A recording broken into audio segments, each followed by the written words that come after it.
Dear children, நம்ம அடுத்தது விலக்கப்பட்ட மதிப்பு பார்க்க போறோம். விலக்கப்பட்ட மதிப்பு. நம்ம ஏற்கனவே விகிதமுறு கோவைகளை சுருக்குதல் பார்த்தோம். அப்படிதானா? இப்போ P of x by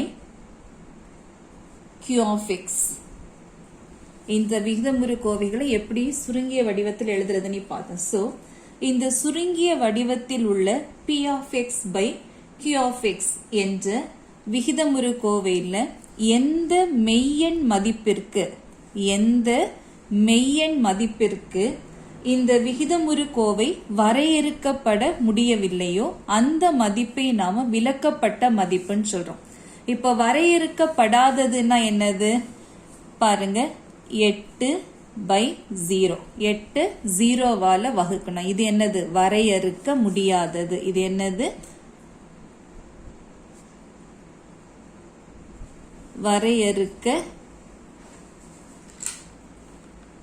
முடியாதது. ஒரு எண்ணை பூஜ்ஜியத்தால் வகுக்கிறதுங்கிறது வரையறுக்க முடியாதது. சோ அதே போலதான் இந்த P of x by Q of x எந்த மெய்யெண் மதிப்பிற்கு இந்த சுருங்கிய வடிவத்தில் இருக்கிற P of x by Q of x என்ற விகிதமுறு கோவையை வரையறுக்கப்பட முடியவில்லையோ அந்த மதிப்பு இந்த கொடுக்கப்பட்ட விகிதமுறு கோவையின் விலக்கப்பட்ட மதிப்பு எனப்படும். அப்ப அந்த விலக்கப்பட்ட மதிப்பு கண்டுபிடிக்கிறதுக்கு நம்ம என்ன செய்யணும்னா இந்த Q of x equal to 0ன்னு எடுத்துக்கொள்ளணும். x ஓட எந்த மதிப்பிற்கு இந்த Q of x பூஜ்ஜியமாக மாறுதோ அந்த மதிப்பு தான் என்னது? விலக்கப்பட்ட மதிப்பு. x ஓட எந்த மதிப்பிற்கு இந்த பகுதியில இருக்கிற Q of x 0வாக பூஜ்ஜியமாக மாறுதோ அந்த மதிப்பு இந்த விகிதமுறு கோவையின் விலக்கப்பட்ட மதிப்பு எனப்படும். சரியா? இப்போ ஃபார் எக்ஸாம்பிள் எடுத்துக்காட்ட பாருங்க, 5/x - 10 இந்த விகிதமுறு கோவைக்கு விலக்கப்பட்ட மதிப்பு நம்ம கண்டுபிடிக்க போறோம். இப்ப பாருங்க, பகுதியில x - 10ன்னு இருக்குது. இப்ப xக்கு என்ன வேல்யூ கொடுத்தா பகுதி பூஜ்ஜியமா மாறும்? x இருக்கிற இடத்துல 10 போட்டோம்னா x equal to 10ன்னு எடுத்தோம்னா என்ன ஆகும் பாருங்க, 10 - 10 equal to 0 ஆயிரும். அப்படிதானா? அப்போ பகுதியில பூஜ்ஜியம் வந்தா இது வரையறுக்கப்பட முடியாதது. சோ இந்த 5/x - 10 என்ற விகிதமுறு கோவையின் விலக்கப்பட்ட மதிப்பு என்னது? 10. பாருங்க, 5/x - 10. இப்ப நம்ம x ஓட வேல்யூ 10ன்னு எடுக்கிறப்ப 5/10 - 10 5/0. இது வரையறுக்க முடியாதது. Therefore, இந்த கோவையின்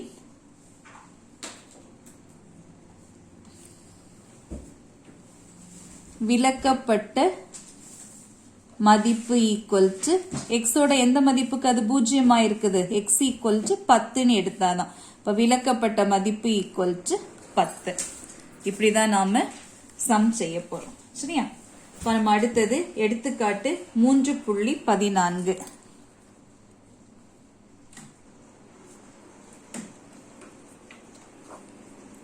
எடுத்துக்காட்டு 3.14. பின்வரும் கோவைகளின் விலக்கப்பட்ட மதிப்பு காண்க.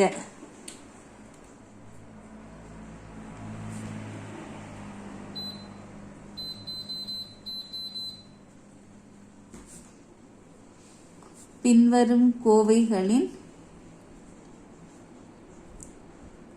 விலக்கப்பட்ட மதிப்பு காண்க.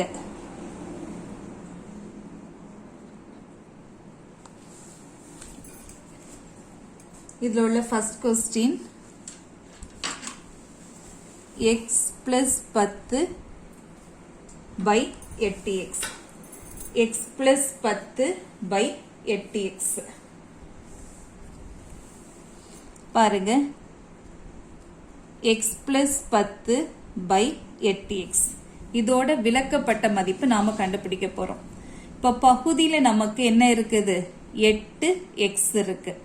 இப்ப இந்த 8x equal to நமக்கு என்ன வரணும்? 0 வரணும். 8x equal to 0 வரணும். அப்ப பாருங்க, பகுதியோட மதிப்பு நமக்கு 0மாக மாற வேண்டும்.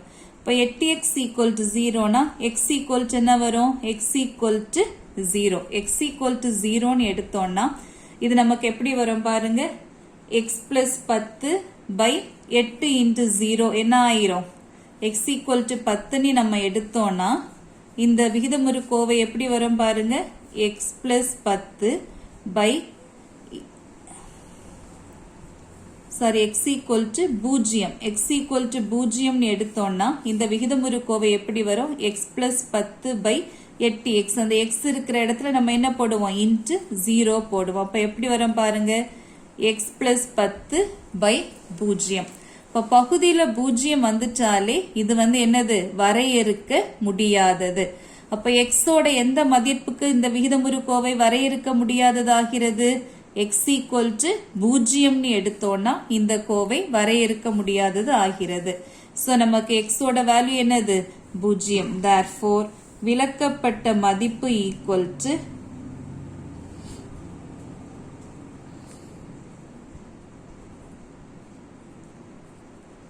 பூஜ்ஜியம். அடுத்த கொஸ்டின் பாருங்க, 7p plus 2 by 8p square plus 13p plus 5.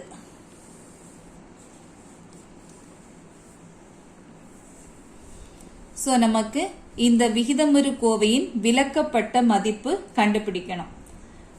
இப்போ விலக்கப்பட்ட மதிப்புங்கிறப்ப எப்படி வரும்? இந்த பகுதியோட மதிப்பு நமக்கு பூஜ்ஜியமாக வேண்டும். p யோட எந்த மதிப்பிற்கு இந்த பகுதி பூஜ்ஜியமாகுதோ அதுதான் நமக்கு விலக்கப்பட்ட மதிப்பு. அப்ப இந்த பகுதி ஈக்குவல் டு பூஜ்ஜியம்னு நாம எடுக்க போறோம். பாருங்க, 8p square plus 13p plus 5 equal to 0. 8p square plus 13p plus 5 equal to 0.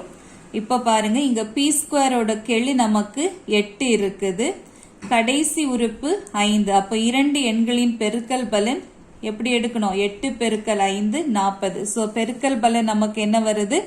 40 வருது. 8 5 40 வருது. அந்த இரண்டு எண்களை கூட்டினா நமக்கு என்ன வருது? 13 வருது. இரண்டு எண்களை கூட்டினா நமக்கு என்ன வருது? 13 வருது. இப்ப பெருக்குனா 40, கூட்டினா 13. எந்த எண்கள்? 8 5. சரியா? 8 5. இப்போ பாருங்க, நமக்கு இங்க முதல் உறுப்பு 8p ஸ்கொயர் இருக்குது. p ஸ்கொயருக்கு ஒரு கெழு இருக்குது, அப்படிதானா? சோ நம்ம இதை எப்படி எழுதுவோம்னா பை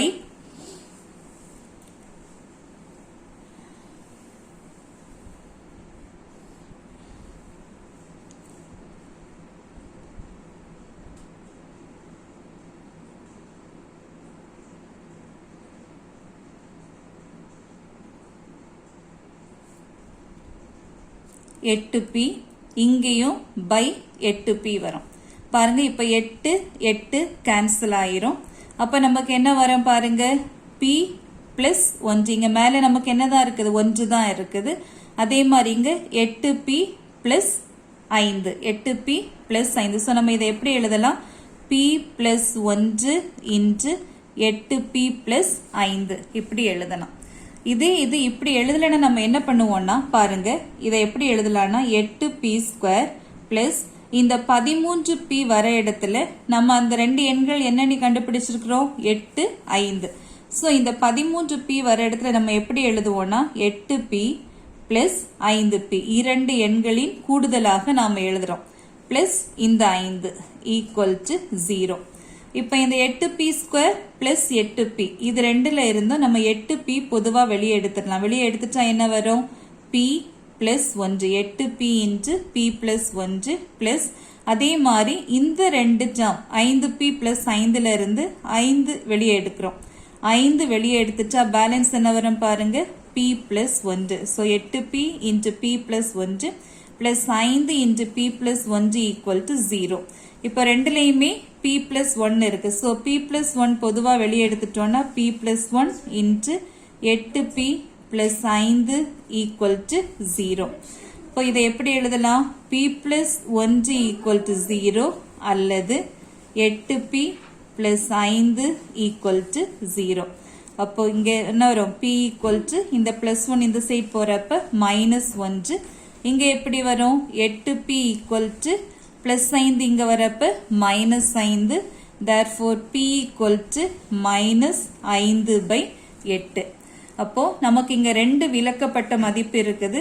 p யோட மதிப்பு மைனஸ் 1 இருந்தாலும் இந்த பகுதி நமக்கு என்னவா மாறிடும் பூஜ்ஜியமா மாறிடும். அதே மாதிரி p யோட மதிப்பு மைனஸ் 5/8 இருந்தாலும் இந்த பகுதி நமக்கு பூஜ்ஜியமாக மாறிடும். சரியா? அப்போ பூஜ்ஜியமா மாறப்ப இந்த விகிதமுறு கோவை நமக்கு வரையறுக்க முடியாததாக மாறிவிடுது. therefore விலக்கப்பட்ட மதிப்புகள்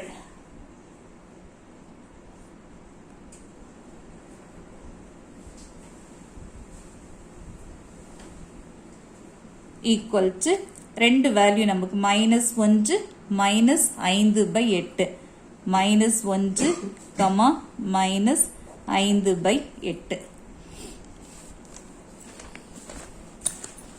இனி இதிலேயே மூன்றாவது கணக்கு பாருங்க.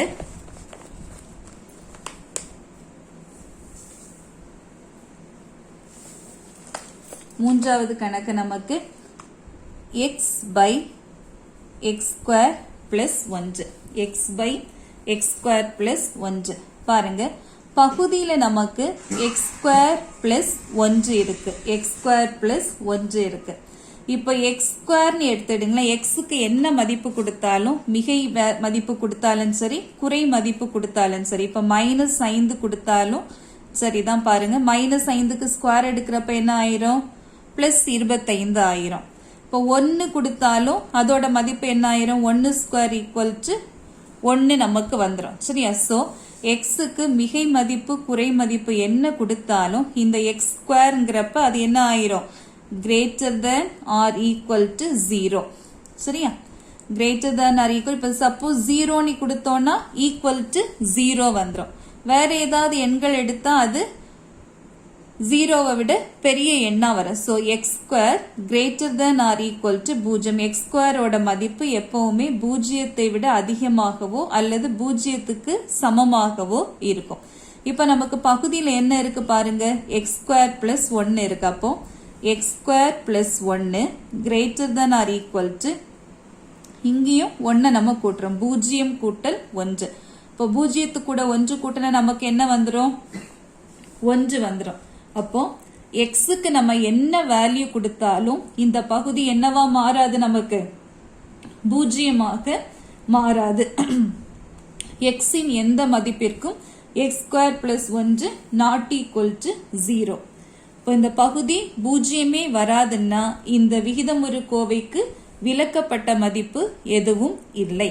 இந்த பகுதியை நமக்கு என்னவா மாற்ற முடியாது பூஜ்ஜியமாக மாற்ற. மெயின் ரீசன் என்ன இங்க எக்ஸ் ஸ்கொயர் இருக்கிறதுனால தான். இப்போ எக்ஸ் ஸ்கொயர் ஸ்கொயர் இருக்கிறதுனால எந்த ஒரு எண்ணையும் நம்ம ஸ்கொயர் பண்றப்ப அது எப்படிதான் வரும் மிகை எண்ணாக தான் வரும். அது பூஜ்ஜியத்திற்கு சமமாகவும் இருக்கலாம் இல்லைன்னா பூஜ்ஜியத்தை விட பெரிய எண்ணாகவும் இருக்கலாம். இப்போ இங்க எக்ஸ் ஸ்கொயர் பிளஸ் 1 இருக்குது. அப்போ பூஜ்ஜியத்து கூட 1 கூட்டினா நமக்கு என்ன வந்துருது 1 வந்துருது. ஸோ எக்ஸின் எந்த மதிப்புக்கும் x square plus 1 not equal to 0. பாருங்க எக்ஸின் எந்த மதிப்பிற்கும் x square plus 1 not equal to 0. therefore x by x square plus 1 என்ற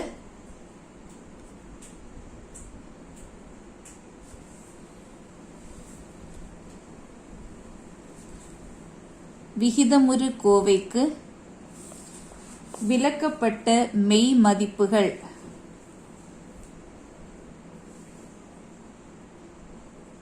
விலக்கப்பட்ட மெய் மதிப்புகள் எதுவும் இல்லை.